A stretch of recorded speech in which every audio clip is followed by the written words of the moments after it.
कर्मभूमी आणि समाधीभूमीमध्ये आपले आळंदीचे महाराज श्री श्री ज्ञानेश्वरानंदजी महाराज यांची परिक्रमेतील दुसऱ्या वर्षाचा चातुर्मासाचा कार्यक्रम या ठिकाणी चालू आहे. चातुर्मास सुरू आहे आणि हा चातुर्मासाचा कार्यक्रम सुरू असताना नर्मदा परिक्रमा संघ म्हणून अखिल भारतीय नर्मदा परिक्रमा संघ सेवा संघ अशी एक सर्व भारतभर आणि जगभर प्रसिद्ध अशी मोहीम किंवा एक संघ हा याचं कामकाज चालू आहे. आणि या संघाच्या आपल्या महाराष्ट्र राज्याच्या प्रभारी मनीषाताई पटेल या ठिकाणी योगायोगाने या गरुडेश्वरच्या एका कार्यक्रमासाठी आलेल्या होत्या आणि त्या कार्यक्रमाला त्यांनी भेट देत असताना आपले नानाजी नाशिक जिल्ह्याचे समन्वयक असल्यामुळे त्यांच्या याच्यातून फोनवरती ती एकमेकाशी संवाद झाला आणि योगायोगाने आज ताईंनी या ठिकाणी मला थोडासा वेळ दिला. तर मी आमच्या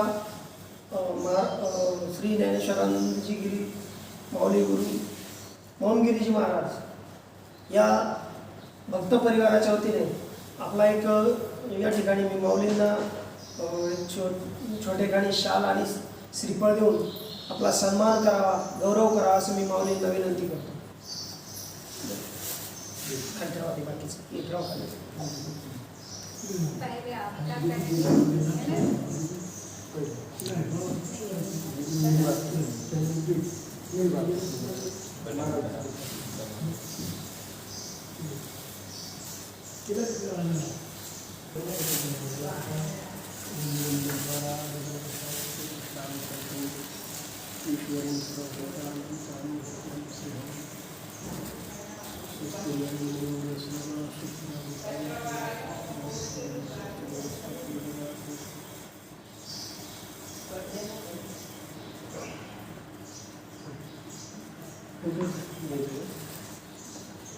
एक मिनिट.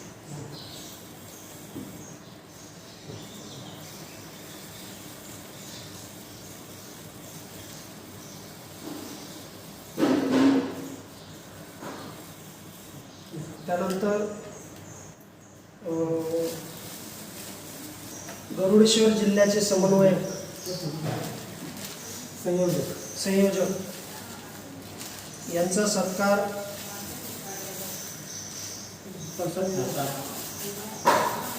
उगले साहेबांनी करावा अशी मी उगले साहेबांना विनंती करतो.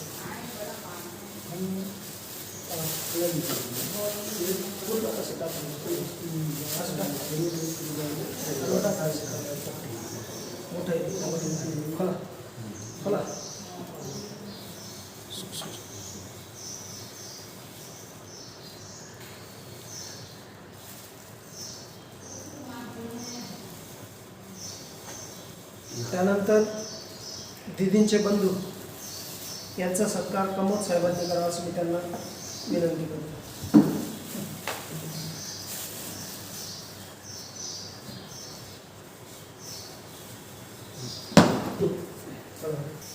त्यानंतर संघाच्या वतीने माऊली महाराजांचा या ठिकाणी सत्कार दिदी करतायत महाराष्ट्र राज्याचा प्रभारी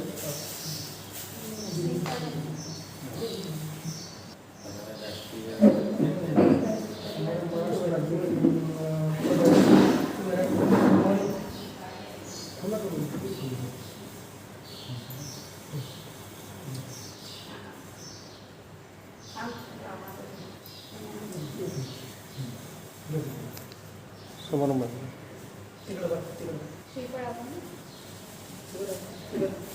उभे राहू दे.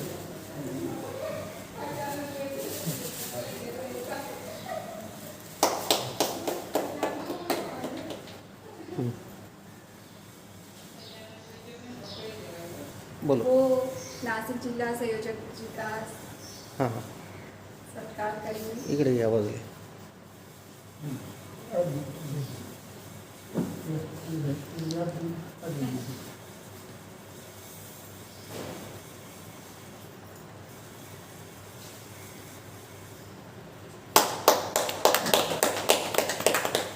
एक मिनिट.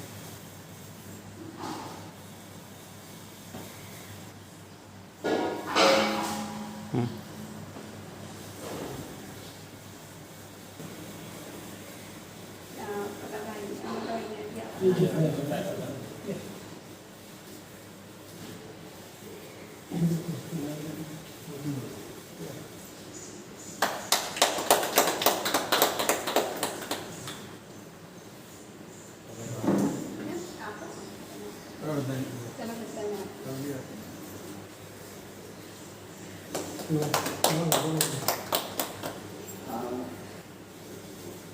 तिलको कौन कर रहा है?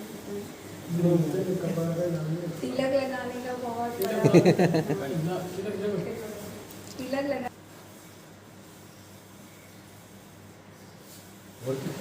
लो हाँ.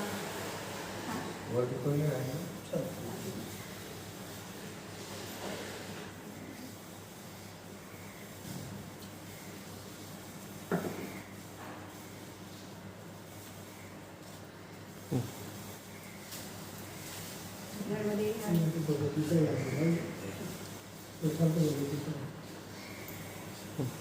ये हमारे नासिक जिला मीडिया प्रचार हम है प्रमुख भी रह जाएंगे। उनका आपका जरूर करना होगा. ना मैं वो हाँ कैमरा हमें दे दीजिए. ये गए दीदी लो अभी यहाँ पर. दीदी आप ये आ जाओ अब पूरा हाँ नहीं ये दादा जी लेंगे. दादा का. पूरे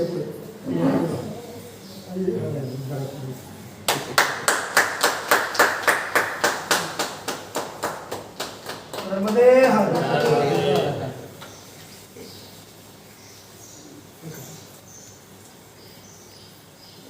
ये जो भगवद गीता है जब श्रीमद् भगवद गीता जयंती आती है इसको बंद कर दीजिए तो उस वक्त बहुत बड़े प्रखर श्री कृष्ण भगवान के भक्त हैं और बहुत सालों से भगवद गीता पे भक्तों को पढ़ाते हैं.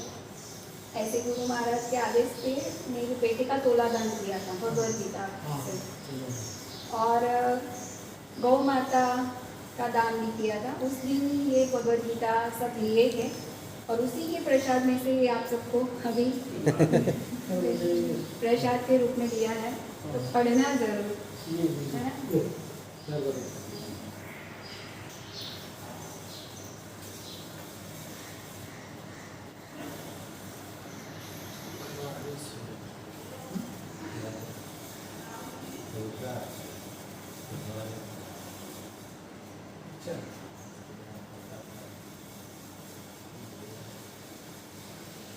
लीजिए ना दादा पूरा लीजिए पूरा पहला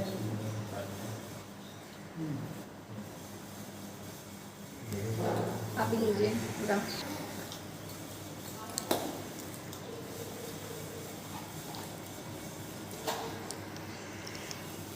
बोलो.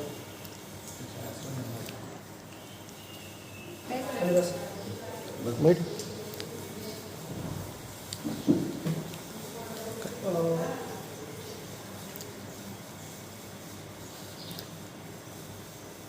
आम्ही महाराष्ट्राचे लोक आहोत. आमची मूळ भाषा जी आहे ती मराठी आहे आणि तुम्ही आम्हाला जी गीता भेट दिली या गीतेचा अनुवाद माझ्या मते नाना भाऊंनी सांगितलं आम्हाला येताना की तुम्ही त्या पवित्र ठिकाणी अलंकापुरी पुण्यभूमी पवित्र तेथे नांदतो ज्ञान राजा सुपात्र अशा संत ज्ञानेश्वरांच्या कर्मभूमीत आणि समाधी भूमीमध्ये तुम्हाला जाण्याचं भाग्य देखील लाभलेलं आहे.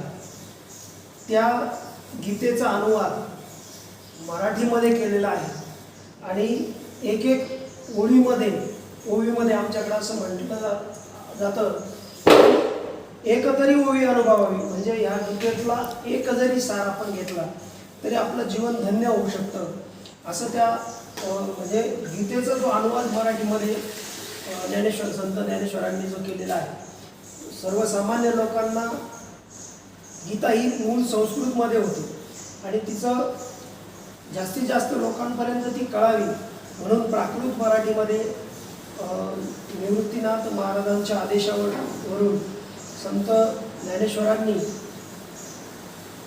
नेवासा येथे या गीतेचा अनुवाद केलेला आहे आणि अशा या गीतेची टिप्पणी आम्हाला तुम्ही दिली आणि तुम्ही सांगितलं की ती तुम्ही जरूर आत्मसात करा आणि अनुभवा. दीदी, तुम्हाला या ठिकाणी आमच्या परिचयाचा एक छोटासा परिचय या ठिकाणी करून देतो की माऊली देखील आळंदीला असतात.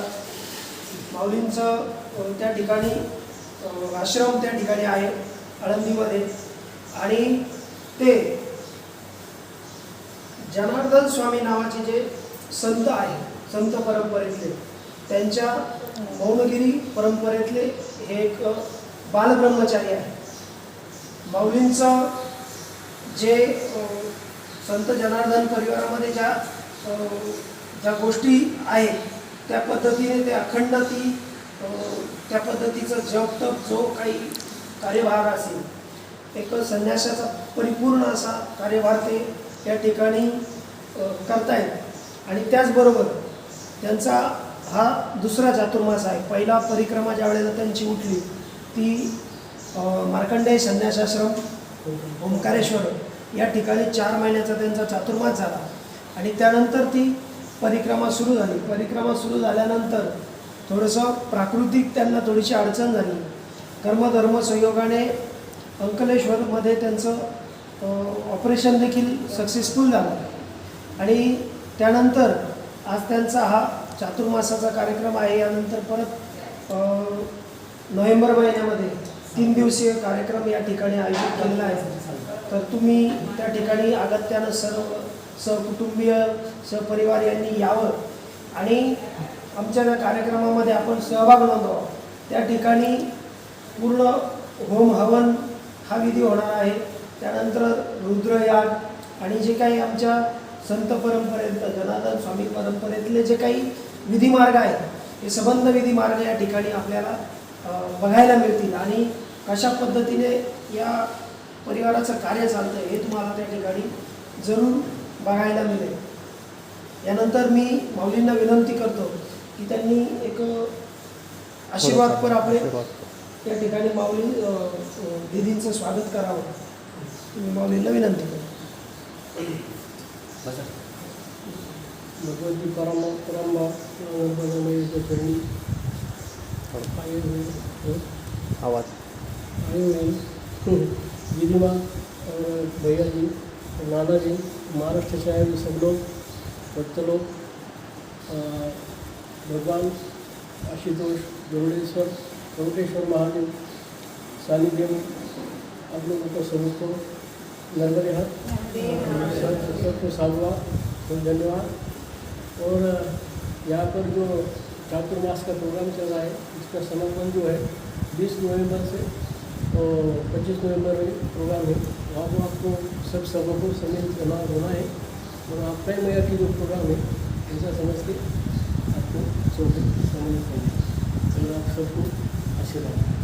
यानंतर मी दीदींना विनंती करतो की त्यांनी अखिल भारतीय नर्मदा परिक्रमा सेवा संघाविषयी आम्हाला माहिती द्यावी आणि आम्हालाही त्याचं एक काय म्हणता येईल सदस्य करून घेण्यासाठी योग्य ते आमची विनंती राहील.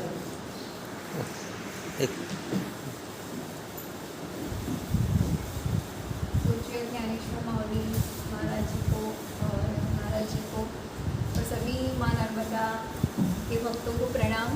नर्मदे हर. अखिल भारतीय माँ नर्मदा परिक्रमा सेवा संघ माँ नर्मदा सेवा यज्ञ द्वारा सनातन संस्कृति से जुड़े सभी विषयों पे पूरे भारत और विश्व में कार्य कर रहा है. और जैसे कि हम सबको पता है कि माँ नर्मदा कलयुग की प्रत्यक्ष अधिष्ठात्री देवी है. अगर इस कलयुग में भी हमको सनातन धर्म को पूर्ण प्रामाणिकता से, पूर्ण निष्ठा से और उसके यथार्थ रूप में समझना है, जीना है या उसको प्रस्तावित करना है तो उसमें माँ नर्मदा की शक्ति ही हमारे लिए मार्गदर्शन या सूत्रधार बन सकती है। तो इसलिए माँ नर्मदा को अपना आधार मानकर हम पूरे भारत में आध्यात्म, प्रकृति, सामाजिक और सबसे अभी तो जैसे कि कलयुग की सबसे बड़ी तपस्या क्या है कि हमारी नैतिकता का मूल्य और स्वयं के प्रति प्रामाणिकता से हम किसी अन्य लोगों के लिए निस्वार्थ भाव से काम करें, चाहे वो समाज हो, चाहे वो प्रकृति हो। ये सबसे बड़ी तपस्या है। अगर इसमें आप अपने तन मन धन का कुछ भी योगदान देते हैं, चाहे आप समय दे रहे हैं, या आप शारीरिक रूप से कार्य कर रहे हैं, श्रम दे रहे हैं, या आपके आर्थिक रूप से कुछ योगदान दे रहे हैं, ये सारी चीज़ें जितनी निस्वार्थ रूप से दी जाती है उसको एक तपस्या का स्वरूप माना गया है कलयुग में। तो यही भावधारा है माँ नर्मदा की कि हम सब बहुत कुछ करते हैं। प्रकृति ने, राष्ट्र ने, समाज ने, धर्म ने, संस्कृति ने और हमारे पूर्वजों ने बहुत कुछ संघर्ष किया, बलिदान, त्याग, तपस्या की, तब जाके हमें हाथ में ज्ञानेश्वरी और भगवद गीता हाथ में रखने का भी सौभाग्य मिल रहा है ना। नहीं तो शायद हमको ये भी नहीं प्राप्त होता। तो उनके त्याग, तपस्या और साधना को ही यथार्थ करने के लिए, उसका सम्मान करने के लिए हमें इस समय में भी, इस वर्तमान समय में भी हमारा कुछ निस्वार्थ कर्तव्य समझना होगा। उस दायित्व को समझ के उसके प्रति जो भी हो सके वो सब मिल के करने का जो पूरी भावधारा है, परिवार है, वो अखिल भारतीय माँ नर्मदा परिक्रमा सेवा संघ है। तो जिसमें हर कोई एक पवित्र भावधारा से जुड़ा है, एक आध्यात्मिक संबंध से जुड़ा है। यहाँ पे कोई संबंध का कोई नाम नहीं है। आज अभी कुछ पल पहले हम आपको जानते तक नहीं थे, लेकिन अभी जो जिस तरीके से हम एक दूसरे को जान रहे हैं, तो वो एक आत्मीयता अद्भुत है। मतलब एक खून के रिश्ते से भी बहुत बढ़कर होती है। बहुत वर्षों से जिन रिश्तों को हम जानते हैं उनसे भी कई गुना पवित्र है। तो यही बस पवित्र भावधारा को आगे बढ़ाए, यही माँ नर्मदा की सच्ची साधना है, सेवा है। जो हमारे तीर्थों का, हमारी ग्रंथों का सम्मान करें, उनके प्रति हमारी निष्ठा अर्पण करें। तो जो भी मैया करवाती है, जैसे कि अभी मैया का आदेश आ गया कि अब ये जो कार्यक्रम है चतुर्मास का, उसमें आना है, तो इस प्रकार के कुछ ना कुछ अवसर मैया ही देती है और उसमें निमित्त बना के पहुँचाते हैं।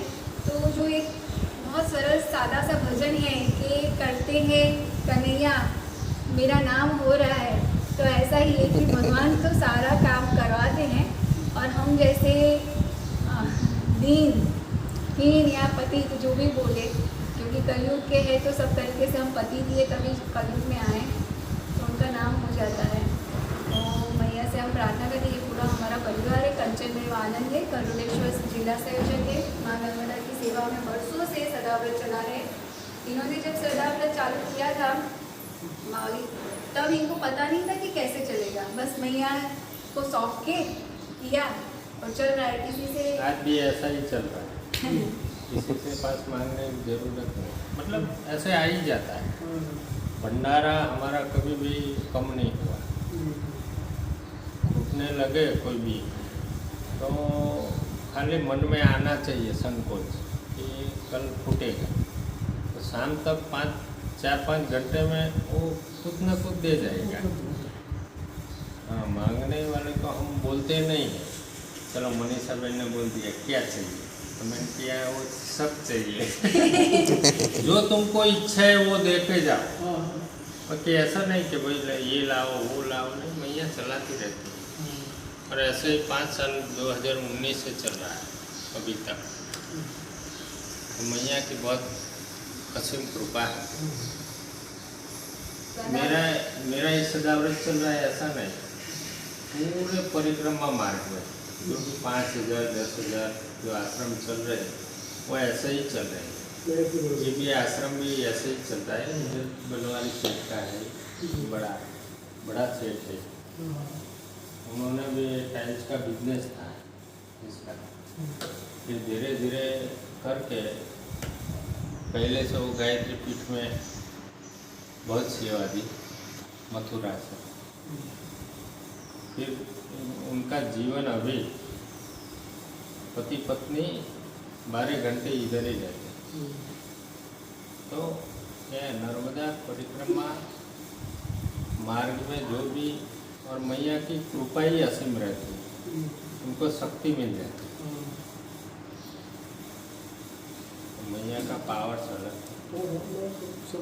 चलने वाले को भी इतना ही मिलता है। एक बार जल ले लिया ओमकारेश्वर से तो मैया साथ में ही चलती है, और जो सोचे वो मिलते ही जाता है आगे। ब्रह्मांड में अभी जो जागृत देवी है तो नर्मदा नर्मदे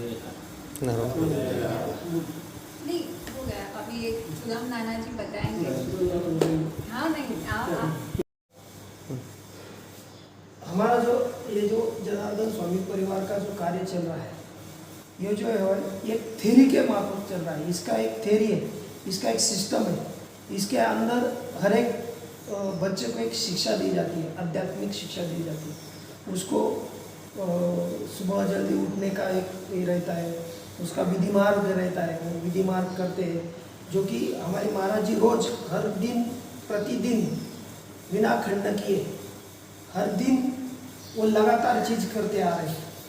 अगर आप हर दिन एक ही चीज लगातार कर रहे हैं, वो कुछ भी हो।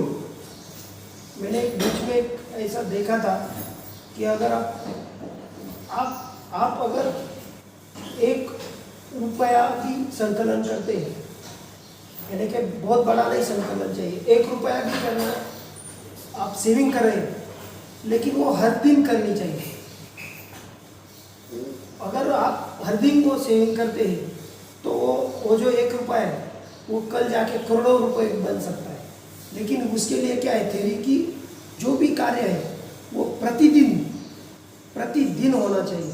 ऐसा नहीं कि मेरा आज छुट्टी चल रहा है तो मैं आ गया, तो कुछ भी जो भी है वो कार्य प्रतिदिन हर समय, यानी कि पूरा दिन भर नहीं, लेकिन कुछ घंटे कुछ मिनटों ऐसा करेंगे तो हर एक को ये आदत भी लग जाएगी कि अरे हमें ये हर दिन करने का है।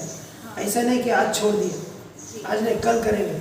जैसे कि हम सुबह उठते ही हर रोज स्नान करते हैं, खाना खाते हैं, हमारी दिनचर्या करते हैं, वो तो हर दिन करते हैं, सोते हैं रात को। ऐसा हो गया कि हम आज बोल दिए नहीं, आज हमको सोने का नहीं, आज हमारा ये फलाना बिस्तर है, ये हो गया। 2 घंटे के लिए हम सोते हैं ना, ऐसा नहीं। कभी कभी जब जागरण रहता है तो तब कुछ चलता है, जागरण नहीं चल रहा है, भगवान का नाम चल रहा है तो जाग जाते हैं। लेकिन वो भी किस लिए करते हैं कि कुछ करने का ही इसलिए करते हैं। इसलिए आपका जो कार्य है, हमने नाना जी से पूछा, वो बोले कि आप भी हमारे परिवार के साथ जुड़ जाओ। तो मैंने उनको पहला यही पूछा कि संघ बोले तो क्या है। वो मैंने उनको हमारे मराठी में समझा दिया, उनको भी वो समझ में आ गया कि मेरा कहने का क्या तात्पर्य था। कि संघ बोले तो उनको बोला कि संघ के साथ जुड़ना है या संघ का निसंग के साथ जुड़ना है। तो ये बहुत बड़ा तत्वज्ञान है। जैसे कि आपका मैं एक वीडियो देख रहा था, आपने एक नचिकेता के बारे में एक थ्योरी बताई थी आनंदी के इंटरव्यू में। तो मेरे को तो इतना अभी तक ज्ञान नहीं है नचिकेता के बारे में। अगर आप ये मेरा होने के बाद अगर आप हमको समझाएगी कि ये नचिकेता क्या था, क्या चाहिए था का स्वामी विवेकानंद जी को कि ऐसा 100 नचिकेता दिया तो भी ये विश्वगुरु बन जाएगा हिंदुस्तान। तो वो क्या है Nachiketa, what is the concept of Nachiketa. तो ये आप हमको अगर समझाती है और हमको भी वो समझने में बहुत आनंद मिलेगा।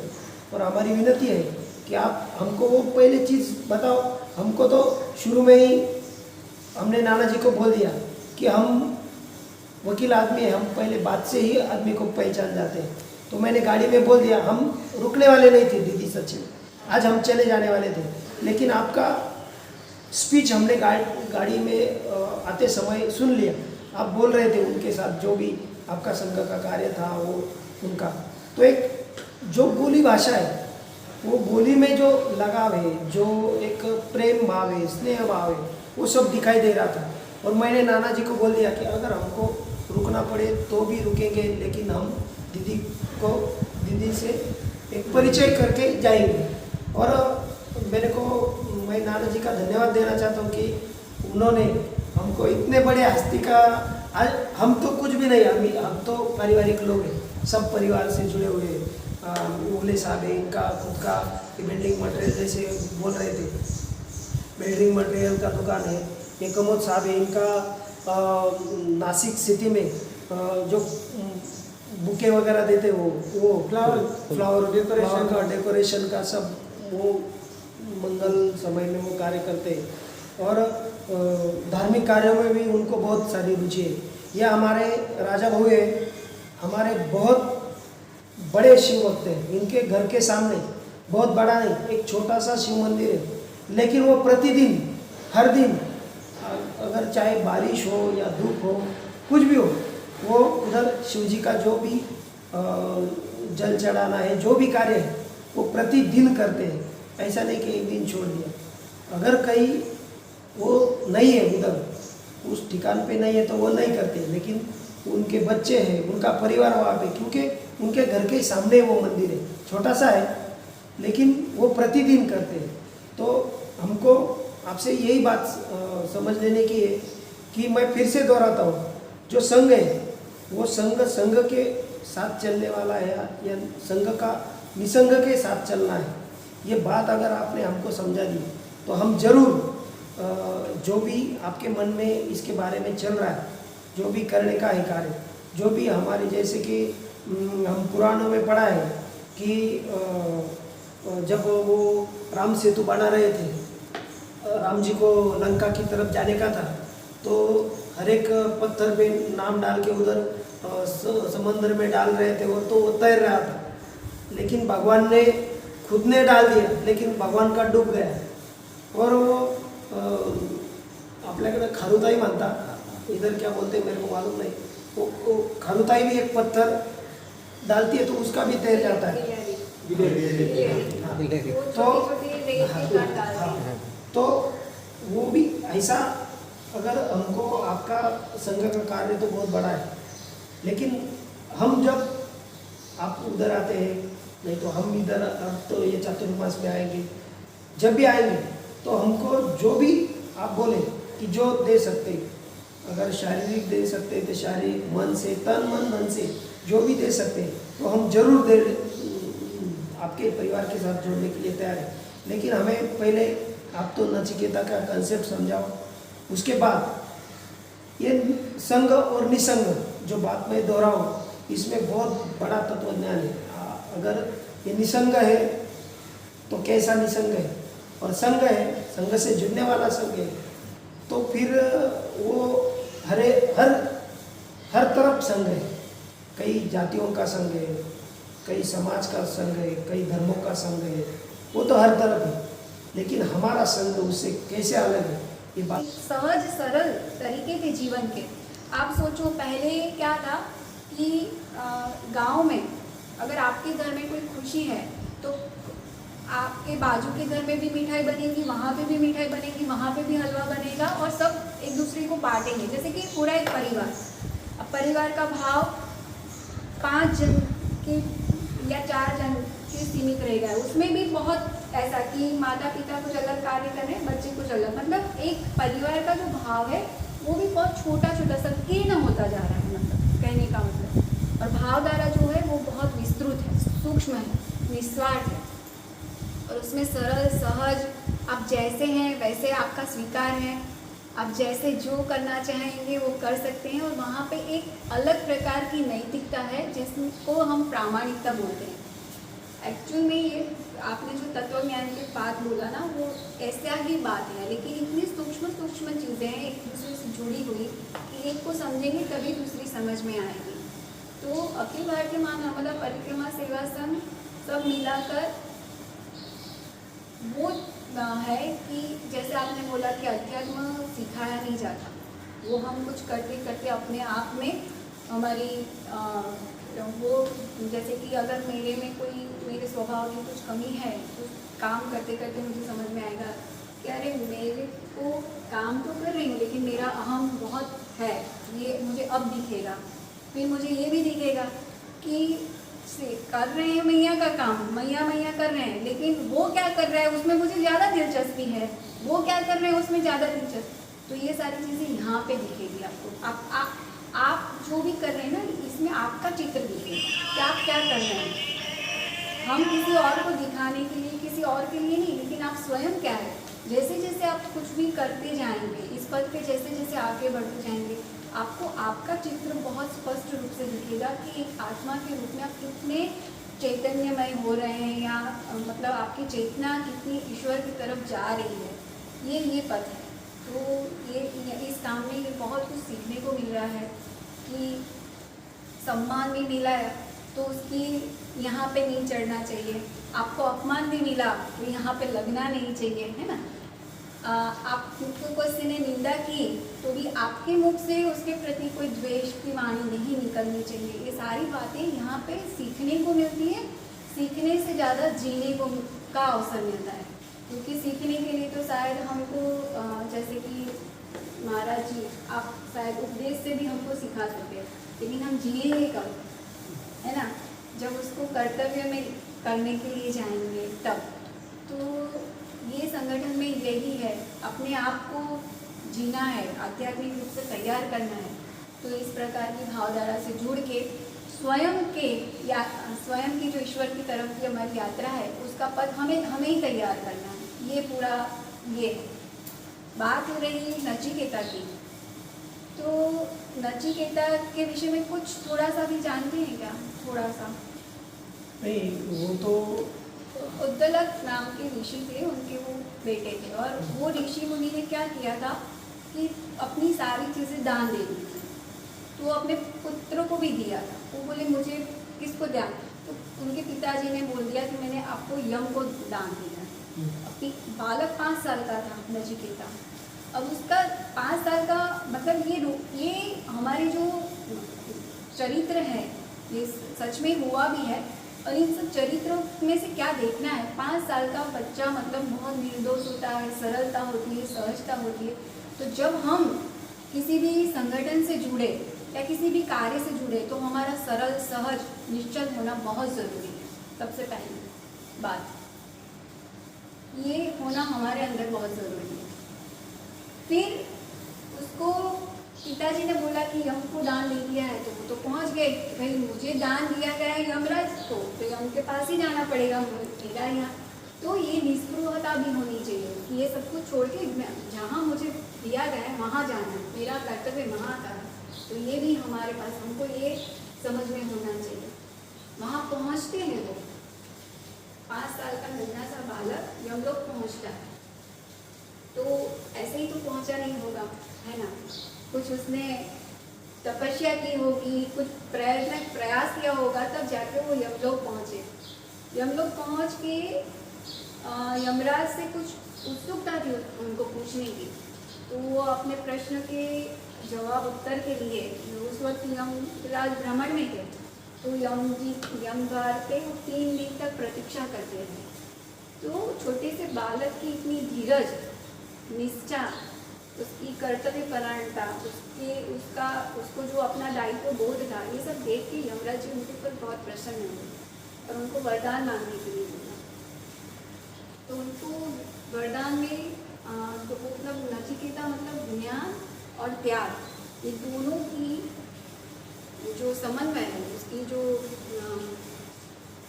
जागृता बोलते हैं, उसका प्रतीक है कि आपको प्रत्येक कर्म के विषय में आपको ज्ञान है, प्रत्येक कर्तव्य के विषय में आपको ज्ञान है, और साथ में आपको ये भी पता है कि मतलब आप त्याग जो मैं क्योंकि आपको उस चीज़ को हिंदी में कैसे समझाऊँ वो मैं समझा नहीं पा रही हूँ शायद, लेकिन फिर उनका जो प्रश्न था, आखिरी प्रश्न था मृत्यु के बारे में, तो मृत्यु के बारे में यम भी उनको समझा नहीं पाए, बता नहीं पाए। और फिर भी उन्होंने वो प्रश्न से हटे नहीं अपने, उनको पूछते ही रहे एक के बाद एक।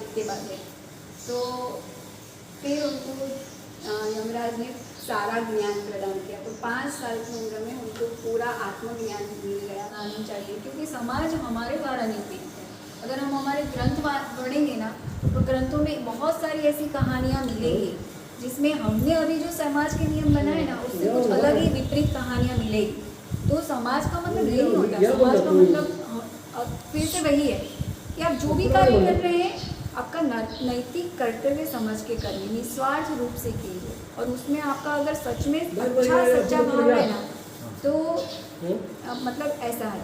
तो मातृशक्ति का भी ऐसा है कि मातृशक्ति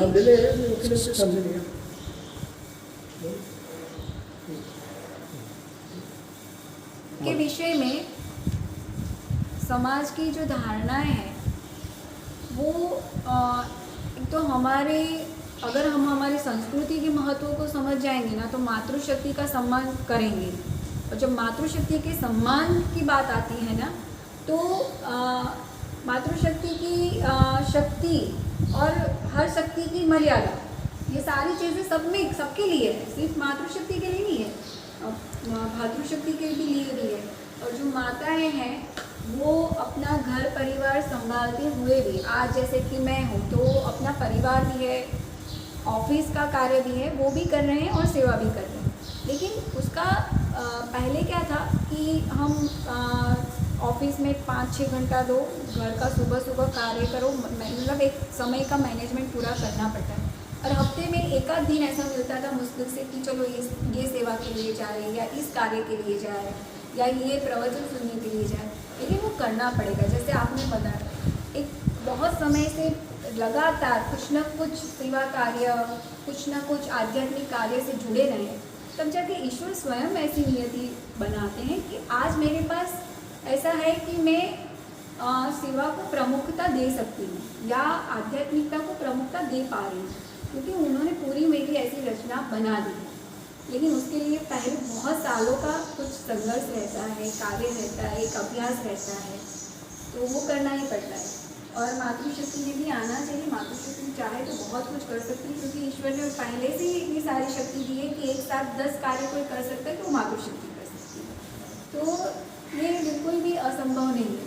और हाँ, परिवार का सहयोग तो सब जगह ज़रूरी है। आज अगर यहाँ तक मुझे कुछ भी मिल रहा है तो उसमें सबसे बड़ा, जैसे हम ईश्वर की कृपा बोलते हैं, उससे भी ज़्यादा मैं अपने परिवार का सहयोग, मेरे माता पिता, मेरे पूरे परिवार का धन्यवाद, मतलब उनका सहयोग है, तब जाके हम ये कर पाते हैं। तो ये बहुत ज़रूरी है।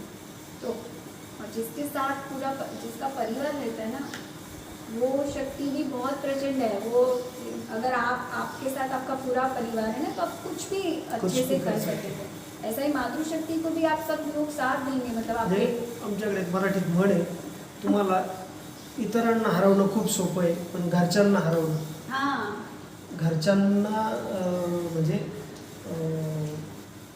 घरच्यांच्या काय म्हणतात, घरच्या शत्रूला घरचा भीती आपण देखो दादा, होतो. एक सिंपल सी बात है, हमेशा बाहर के शत्रु से ज्यादा अंदर के, चाहे घर हो चाहे अपना हमारे शरीर स्वयं के शरीर अंदर, वही प्रबल रहते हैं। अगर वहाँ पे विजय मिल गई और घर का अगर साथ मिल गया, तो बाहर के जंग तो जीतना बहुत आसान रहता है।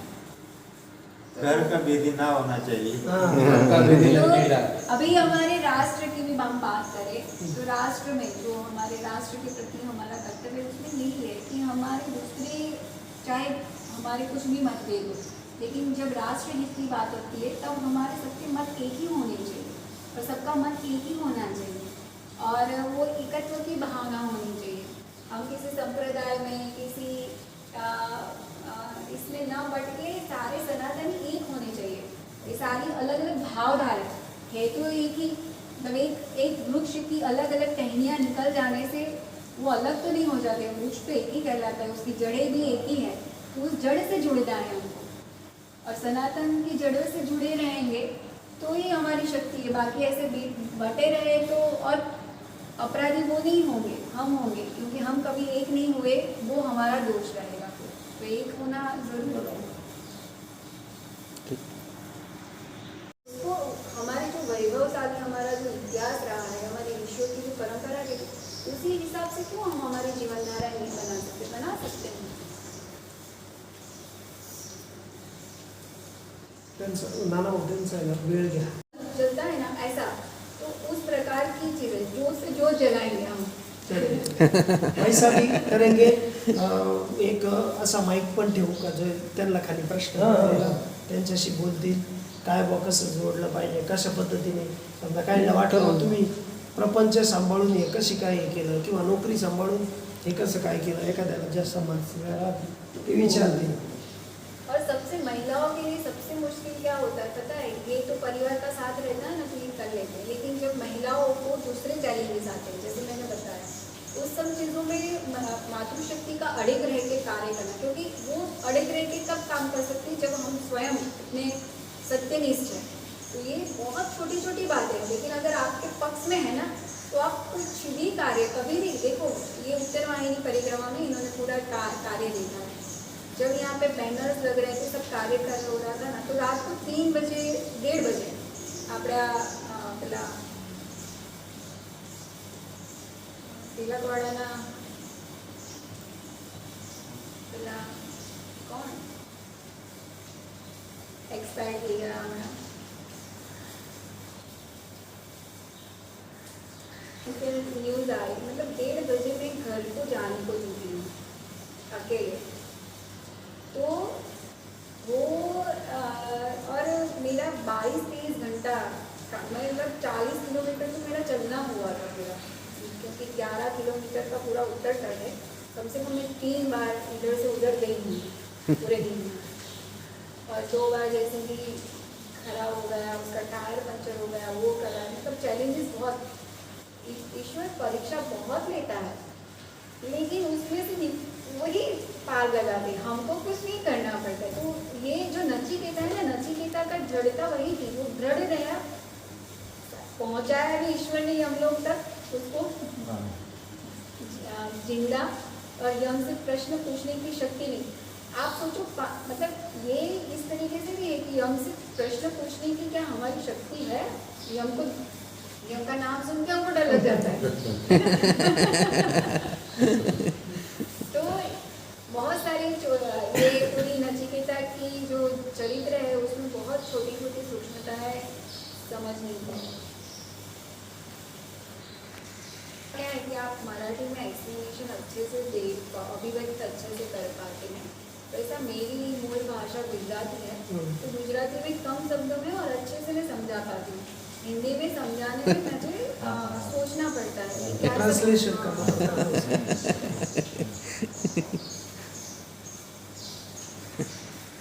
प्रणाली है ना, उसको अच्छे से प्रस्तावित कर पानी है.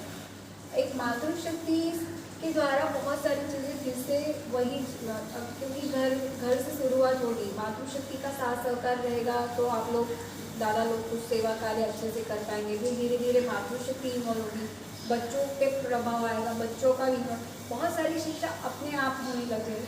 फिर जाके जब इस प्रकार के परिवार तैयार होंगे तो हमारी जो गुरुकुल व्यवस्था है ना वो फिर से प्रस्तावित कर पाएंगे. और उसमें अलग अलग हमारे उपनिषद शास्त्र का अध्ययन पठन और जो 64 कलाएँ सिखाई जाती थी, तो उसमें शस्त्र विद्या भी थी, शास्त्र भी थी, सभी चीज़ें सबको सिखाई जाती थी. अभी आपको ना आपको बोर्ड सवारी आती है ना हमको आती है, शायद आपको आती नहीं होगी, मुझे तो नहीं आती है. ये तो नहीं घोड़े नहीं रहे. हाँ, तो ऐसी बहुत सारी कलाएं, तैरना किसी को आता है, बहुत सारे लोगों को नहीं आता है, तलवार चलाना किसी को नहीं आता है, और पहले पेड़ पे भी चढ़ जाती थी. मतलब 64 कलाओं में बहुत सारी विद्याएँ थी. पारंगत कुछ 1-2 में रहते थे, लेकिन ज्ञान सबका दिया जाता था, अभ्यास सभी का कराया जाता था. ऐसी व्यवस्था ही अगर बन गई और आने वाले 20-25 साल के लिए कुछ सक्षम चीज़ें हो गई, तभी हमारी संस्कृति का यथारूप आगे जाएगा. नहीं तो क्या होगा कि अभी के लोगों को सच में रामायण सही से पता नहीं है, महाभारत सही से पता नहीं, जो सीरियल में देखा वो उतना ही पता है, या अभी के ग्रंथों में जो तोड़ मड़ोड़ कर संक्षिप्त दिया गया होगा उतना ही पता है. ना ऐसे हमारे पास आचार्य रहे, ना ऐसे ऋषिगण, बहुत नसीब वालों को संयोग से मिल जाते हैं. आपको शायद मिल जाए, क्योंकि गुरु मिलना कोई हमारे हाथ का हम ढूंढ के नहीं ला सकते, वो तो कुछ लोग कुछ मिलते हैं. श्राप लगाता, वो श्राप से मुक्त उनका साथ देने की वजह से वरुण देव और चंद्रदेव को भी श्राप मिला था। तो वरुण देव को भी श्राप की महा मिली है, तो उन्होंने तपस्या की थी वरुण देव ने, तो वहाँ शिव जी प्रकट हुए थे। तो वरुणेश्वर महादेव आपने तो दर्शन किए होंगे, तो वहाँ पे जाएंगे और वहाँ से चुन्नी मनोरथ है शाम को 5 बजे अपने ही संगठन के पदाधिकारी। चलो आप आएंगे ना? हाँ, आएंगे। तो हम आज से ही जुड़ जाएंगे। हमको समझ में आ रहा है। बरं आहे, आपलं नियोजन कसं आहे काय तुला 5 दिवस मध्ये 3 दिवस आपलं नहीं रहने वाला वो नहीं बढ़ता है, वो वहीं पे रहता है, लेकिन जो कार्य है वो बढ़ जाता है। ऐसा निसंग बोलते हैं उसको, जी, यानी कि निष्प्रिय भाव से जो संगठन बन रहा है उसे निसंग बोलते हैं। संग भी है लेकिन वो निसंग है, यानी कि उसके अंदर कोई भी ऐसा ये चीज़ नहीं है कि अरे 5 साल की उम्र में वो त्याग के महत्व को भी समझ रहे थे। तो नचिकेता का मतलब ये होता है कि इतनी दृढ़ निश्चयता होनी चाहिए, इतनी निष्ठुरता होनी चाहिए, ऐसी निष्ठा होनी चाहिए, और उसको किसी की ज़रूरत नहीं थी वो करने के लिए कि वो बताए कभी मुझे करना है, किसी ने बताया तो उनको स्वयं समझ में था और वो किया। तो ऐसे ही अगर नचिकेता मिल जाएंगे स्वामी विवेकानंद को, आप भी समझ सकते हैं कि अगर ऐसे कुछ लोग मिल जाते उस समय में तो भारत विश्व गुरु बन ही जाता। तो स्वामी विवेकानंद को भी नहीं मिलेगी 100 नचिकेता। अभी हम प्रयास कर रहे हैं कि नचिकेता के कुछ अंश मात्र भी हम प्रयत्न कर पाए, हमने कुछ 10% नचिकेता जागृत हो और हम सब नचिकेता बन के कार्य करें। नचिकेता ना कोई पुरुष है, नचिकेता ना कोई स्त्री है ना। इस भेद से अलग से कर्तव्य, निष्ठा, ज्ञान और त्याग, ये जो पूरा समन्वय है वो नचिकेता।